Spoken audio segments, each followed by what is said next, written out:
Hello guys, welcome back to my YouTube channel fun with study. आज हम microbes in human welfare का topic पढ़ेंगे, microbes in production of biogas. सबसे पहले तो बायोगैस होती क्या है। तो बायोगैस एक मिक्सचर होता है गैसेस का जो प्रोड्यूस होता है माइक्रोबियल एक्टिविटी से। ऑफ कोर्स हम माइक्रोब्स का चैप्टर पढ़ रहे हैं तो बायोगैस जो प्रोड्यूस होगी वो माइक्रोबियल एक्टिविटी से ही होगी। अब देखो, इसमें जो हम मेजर कंपोनेंट होता है ना बायोगैस की फॉर्मेशन के लिए, वो मीथेन गैस होता है। तो हम इसके बायोगैस को मीथेन गैस भी बोलते हैं। 50 से 70% हमारी मीथेन यूज होती है बायोगैस के प्रोडक्शन के लिए, जो कि हाईली इन्फ्लेमेबल होती है।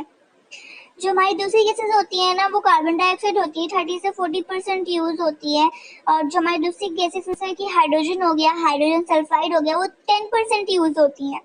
हमारी जो कैलोरीफिक वैल्यू होती है बायोगैस की, वो 4429 होती है जब हम 50% मीथेन को यूज करते हैं। जैसे कि हमारी एनसीईआरटी ने दे रखा है कि इसने बता रखा है कि इससे हमारा जो फर्मेंटेशन ऑफ डो होता है, चीज मेकिंग होती है या प्रोडक्शन ऑफ बेवरेजेस होता है, उसमें जो हमारी गैस प्रोड्यूस होती है वो कार्बन डाइऑक्साइड होती है।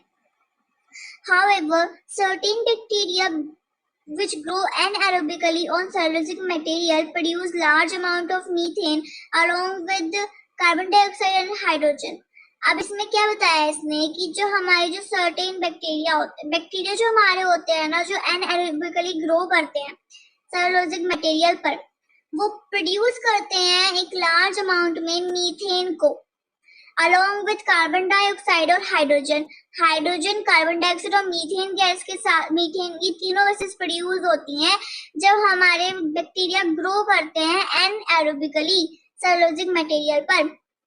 और इन सारे बैक्टीरिया को हम मीथेनोजेंस भी कहते हैं। ये चीज जो मीथेनोजेंस है ना, ये आपको 11th में अच्छी तरह से पढ़ाई गई होगी, आपने पढ़ी होगी। इसमें इस कॉमन बैक्टीरिया का नाम बता रखा है मीथेनोबैक्टीरियम। ये हमारा एनएरोबिक बैक्टीरिया होता है, मतलब ये हमारा एनएरोबिकली ग्रो होता है। अब इसमें क्या कह रखा है, इसमें ये कह रखा है कि जो हमारे बैक्टीरिया होते हैं ना, वो कॉमनली हम मिलते हैं anaerobic sludge during sewage treatment. जैसे कि मैंने आपको पहले वीडियो में बताया था कि जो सीवेज ट्रीटमेंट होता है, सीवेज ट्रीटमेंट वाली जो की वीडियो थी उसमें मैंने आपको बताया था स्लज एरोबिक स्लज के बारे में। वहां पर हमारे ये वाले बैक्टीरिया सभी मिलते हैं। ये बैक्टीरिया है ना कैटल के ह्यूमन में भी प्रेजेंट होते हैं, मतलब कि जो हमारी गाय वगैरह होती है, हमारी जो काऊ होती है, उसके स्टमक में ये प्रेजेंट होते हैं। क्यों प्रेजेंट होते हैं? क्योंकि ये हेल्प करते हैं सेलुलोज के ब्रेकडाउन के लिए। अब देखो, ये हमारी बॉडी में प्रेजेंट नहीं होते। क्यों नहीं होते? इसलिए नहीं होते क्योंकि हमारी बॉडी में ऐसा कोई एंजाइम नहीं होता, इसलिए तो हमारी बॉडी में इनका कोई काम ही नहीं होता। लेकिन काऊ की बॉडी में ये सेलुलोज को ब्रेक डाउन करते हैं और बहुत ही इंपॉर्टेंट रोल प्ले करते हैं न्यूट्रिशन प्रोवाइड करने के लिए। मतलब ब्रेक डाउन करेंगे सेलुलोज को और फिर न्यूट्रिशन प्रोवाइड करते हैं। फिर जो काऊ होती है, इसका जो एक्सक्रीटा होता है ना, मतलब कि इसमें से हमारे जो एनसीईआरटी है उसने भी इसे गोबर बता रखा है। जो हमारी काऊ का गोबर मतलब एक्सक्रीटा होता है, वो जो होता है उसमें ये सारे जो बैक्टीरिया वगैरह होते हैं ना, सारे उसमें जो आ जाते हैं। अब देखो, पूरा डाइजेस्ट होगा नहीं, कुछ ना कुछ तो वेस्ट मटेरियल निकलेगा ही, तो उसमें ये चीजें आ जाती हैं। अब जो हमारा ये पूरा जो एक्सक्रीटा होता है ना, ये भरा हुआ होता है बैक्टीरिया से, जो कि हम यूज करते हैं। ठीक है, मतलब ये जो गोबर जो होता है ना, ये यूज करते हैं हम जनरेशन फॉर बायोगैस, मतलब बायोगैस को प्रोड्यूस करने के लिए काऊ का एक्सक्रीटा यूज होता है, जिसे हम कॉमनली गोबर गैस कहते हैं। ठीक है, अब इसमें कुछ वैसी बात नहीं है, नॉर्मली बोला जाता है ये चीज। तो अब इसमें हमारे बता रखा है। अब देखो, मैं पहले करती हूँ कि जो हमारी टेक्नोलॉजी है ना, इसमें ये देखो, यहाँ पर ये लाइन लिख रखी है, ये देखो ये वाली लाइन, कि जो हमारी टेक्नोलॉजी होती है बायोगैस प्रोडक्शन की, ये हुई कुछ ज्यादा डार्क चल रहा है, कोई बात नहीं। यहाँ से देख लो, ये जो हमारी लाइन लिख रखी है ये वाली, यहाँ से लेकर, ठीक है, हम और हमारे यहाँ तक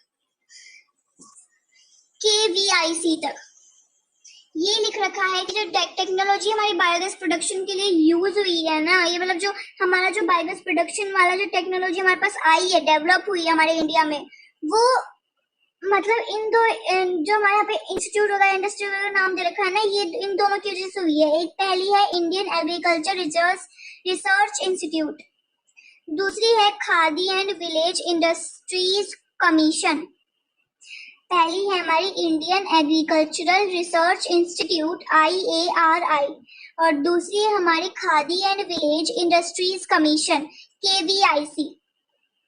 ये टेक्नोलॉजी इन दोनों की वजह से ही हमारी हुई है, ठीक है। और अब इसमें क्या बता रखा है, मैं आपको स्टार्टिंग से वो चीज बता देती हूँ। ये यहाँ पे डायग्राम दे रखा है ना, एक फिगर दे रखा है, फिगर 10.8। अब टिपिकल बायोगैस प्लांट ये को बता रखा है। इस वाले में बता देती हूँ मैं आपको। देखो यहाँ पर क्या है, हमारा जो ये बायोगैस प्लांट होता है ना, ये भी मतलब सीवेज ट्रीटमेंट प्लांट की तरह ही है, पर ये कुछ इस तरीके से दिखता है कि जो हमारा ये बायोगैस प्लांट होता है ना, इसमें हम एक टैंक लेते हैं जो हमारा 10 से 15 फीट डीप होता है, मतलब 10 से 15 फीट इसकी हाइट होती है। और इसमें है ना हमारे जो बायो वेस्ट होता है ना, वो मतलब देखो यहाँ पे इसने ऐसे कर रखा है कि एक यहाँ पे है टैंक छोटा सा, और एक यहाँ पे एक छोटा सा यहाँ पर है, और एक बीच में इतना बड़ा टैंक है। अब क्या होता है, ये वाला जो टैंक होता है ना हमारा, इस वाले में हमारे काउ डंग और हमारे वाटर दोनों एक साथ रखे जाते हैं। जैसे कि मैं बताती हूँ, एनसीईआरटी में इसे स्लरी नाम दे रखा है। स्लरी का मतलब ही ये होता है कि हमारा जो वाटर और डंग, मतलब कि हमारा एक ऐसा एक थिक लिक्विड की तरह आप इसे बोल सकते हो कि मतलब वाटर और हमारा ये जो काऊ का एक्सक्रीटा है, ये दोनों मिक्स करके इस सारे टैंक के अंदर रख रखे हैं, ठीक है। अब वो चीज यहाँ से इस टैंक के अंदर जाएगी, हम इसे डाइजेस्टर कहते हैं। क्यों कहते हैं, इसलिए कहते हैं क्योंकि यहाँ पे है ना डाइजेस्ट होता है सब कुछ, मतलब कि यहाँ पर ही ये सब आता है और सब कुछ मिक्स अच्छे से सब कुछ होके यहाँ पर इस गैस की फॉर्मेशन होती है। अब इसके ऊपर है ना ये एक फ्लोटिंग कवर को प्लेस कर देते हैं, और ये है ना राइस होता रहता है। राइस क्या होता है, मतलब कि देखो जब हम आपके घरों में आप कुछ गर्म करने के लिए रखते हो और उसके ऊपर प्लेट वगैरह ढक देते हो, तो वो गर्म जब होता है तो प्लेट ऊपर से उठती रहती है ना, वैसे ही इसमें यहाँ पे गैस का प्रोडक्शन हो रहा है। तो ऑफ कोर्स अब इसके ऊपर जो हमने ढका है वो थोड़ा सा उठता रहेगा बार बार, क्योंकि वहाँ पे गैस का प्रोडक्शन हो रहा है। अब जो इसकी जो पाइप की सब सप्लाई हो रही है, जो पाइप है ना इसका जो सप्लाई होता है बायोगैस का, ये हाउसेज में हो जाता है, मतलब इस पाइप के थ्रू इसका सप्लाई हो जाता है इस गैस का हाउसेज में, किसी भी एक घर में यहाँ पे मतलब घरों में चला जाता है इस पाइप के थ्रू, ठीक है। अब देखो हमने पहले जो सीवेज ट्रीटमेंट में करा था वहां पे भी कुछ ना कुछ चीज बच गई थी, ठीक है। वैसे अब यहाँ पर हमारा सब कुछ तो नहीं हो पाता है ऐसा कि डाइजेस्ट हो जाए और सारी पूरी ही बायोगैस बन जाए, उससे कुछ ना कुछ वेस्ट तो बच ही जाता है जो हमारा यहाँ से इधर आ जाता है इस हमारे तीसरे टैंक में। यहाँ पे स्लज आ गया। अब जो स्लज है ना ये वाला, ये हमारा कोई वेस्ट क्रिएट नहीं करता, ये हमारा फर्टिलाइजर के रूप में यूज हो जाता है। क्योंकि यार देखो यहाँ पे जो हमारा यूज हो रहा था वो एक गोबर ही तो था, और गोबर एक रॉ मटेरियल है, ठीक है। बायोगैस ये मतलब एक रॉ मटेरियल है, जिसका एक्सक्रीट जो है वो रॉ मटेरियल होता है, ये हमारे फर्टिलाइजर के लिए यूज हो जाएगा। अब देखो इससे कितना बेनिफिट हुआ कि हमारी बायोगैस भी बन गई और हमारा ये कुछ वेस्ट भी नहीं हुआ, ये हमारा जो बचा ये हमारा फर्टिलाइजर के लिए यूज हो गया। अब जो मैंने आपको सब कुछ बताया एक डायग्राम के थ्रू, अब यहाँ पर हमारा इसी एनसीईआरटी ने पूरी लाइनें ही लिख रखी हैं। अब देखो मैं बता देती हूँ कि ये एनसीईआरटी की जो लाइन है वो यहाँ से शुरू हो रही है, ठीक है, मतलब इस लाइन से शुरू हो रही है। और यहाँ पर क्या है, इसमें बोल रखा है कि the biogas plant consist of a concrete tank. एक कॉन्क्रीट टैंक को कंसिस्ट करते हैं, बताया था 10 से 15 फीट डीप होता है, in which bio waste are collected and a slurry of dung is fed. मतलब एक स्लरी ऑफ डंग जो होता है, मतलब स्लरी का मतलब वही है कि वाटर और डंग मतलब कि आपका थिक लिक्विड, ठीक है। और इसमें क्या कर रखा है कि एक floating cover is placed over the slurry. Floating cover जो होता है वो प्लेस्ड होता है स्लरी के ऊपर, which keeps on rising as the gas is produced in the tank due to microbial activities में बताया कि वो राइज होता रहता है बार बार क्योंकि उसमें गैस प्रोड्यूस होती है। The biogas plant has on outlet which is connected to a pipe to supply biogas to nearby houses. मतलब कि यहाँ पर जो होता है हमारी पाइप से कनेक्टेड होता है जो हमारे जिसकी वजह से हमारी जो बायोगैस प्रोड्यूस होती है वो हाउसेज में चली जाती है। वही चीज बता रखा है इसने। The spent slurry is removed through another outlet and may be used as fertiliser. मतलब कि जो हमारी जो बच गई यहाँ पर वो हमारे फर्टिलाइजर की तरह यूज हो जाती है। अब देखो जो हमारी बायोगैस प्लांट होते हैं ज्यादातर आपको रूरल एरियाज में देखने को मिलेंगे। क्यों? क्योंकि जो हमारी काउज वगैरह होती है ना ये वहीं पर ही ज्यादा प्रेजेंट होती हैं, इसलिए जो हमारा बायोगैस की फॉर्मेशन जो होती है ना वो ज्यादातर उसी एरियाज में होती है। इसमें भी ये बता रखा है कि cattle dung is available in large quantities in rural areas where cattle are used for a variety of purposes.